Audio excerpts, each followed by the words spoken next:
ரஜினிகாந்த் அவர்களுடைய கூலி படத்துலேருந்து ஒரு சூப்பரான அப்டேட் ஒன்று இப்போ வந்து கிடச்சிருக்குன்னு சொல்லலாம். அதை பற்றி தான் இந்த வீடியோவில் நம்ம வந்து பேச போகிறோம்.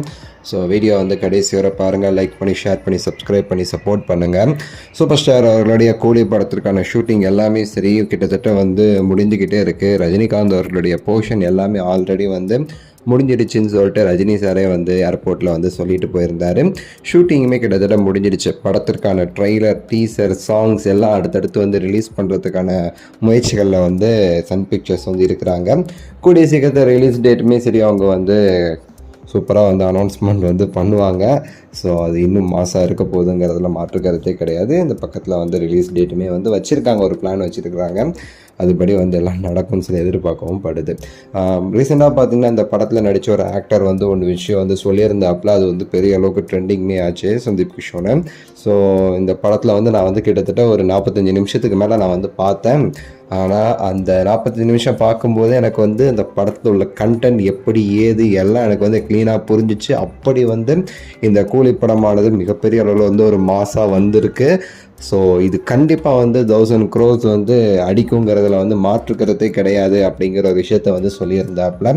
அதை பற்றி நம்ம இன்னும் கொஞ்சம் விசாரிக்கும் போது தான் தெரியுது. மெயினாக இந்த படத்திற்கான அவர் சொன்னார் பார்த்தீங்களா, வந்து உறுதி 1000 கோடி அடிக்கும்னு சொல்லிட்டு. அதுக்கெலாம் என்ன காரணம்னு பார்க்கும்போது படத்துடைய கண்டென்ட் அதெல்லாம் தாண்டி பார்த்திங்கன்னா ஆக்ஷன் சீன்ஸில் வந்து ரொம்பவே சரி மெனக்கெட்டு வந்து பண்ணியிருக்காங்களாமா. அதுவும் சூப்பர் ஸ்டார் அவர்கள் ரொம்ப மெனக்கெட்டு வந்து ஒரு தரமான ஒரு படம் கொடுக்கணும், மற்ற இண்டஸ்ட்ரிக்கு வந்து காம்படிஷனாக வந்து ஒரு படம் இருக்கணுங்கிறதுக்காக மெனக்கெட்டு அப்படி இப்படின்னு சரி போட்டு நல்லா வந்து ஒர்க் வந்து பண்ணியிருக்காங்களாமா. படத்தில் எல்லாருமே ரஜினி சார் கொண்டு அப்படி ஒரு குவாலிட்டியான ஒரு ஒர்க் பண்ணி இப்படி ஒரு படத்தை கொடுத்துருக்காங்க. அதை அந்த 45 நிமிஷத்தில் அவர் வந்து பார்த்துருக்கும் போது தெரிஞ்சிருக்காமா படத்துடைய கண்டென்ட் எப்படி இருக்குது, ஆக்ஷன் சீன்ஸ் எவ்வளோ சூப்பராக வந்திருக்கு, அதுவும் இல்லாமல் எந்த அளவுக்கு வந்து அந்த கமர்ஷியல் வந்து ஒர்க் அவுட் ஆகிருக்கு அப்படின்னு சொல்லிட்டு. மெயினாக 1000 crores அப்படிங்கிறது நமக்கு அடிக்கணும்னா ரிப்பீட் ஆடியன்ஸ் வரணும். ரிப்பீட் ஆடியன்ஸ் வரத்துக்கு வந்து மெயினாக வந்து இதெல்லாம் வந்து மெயின் விஷயமா இருக்குது, கமர்ஷியல் திங்ஸு.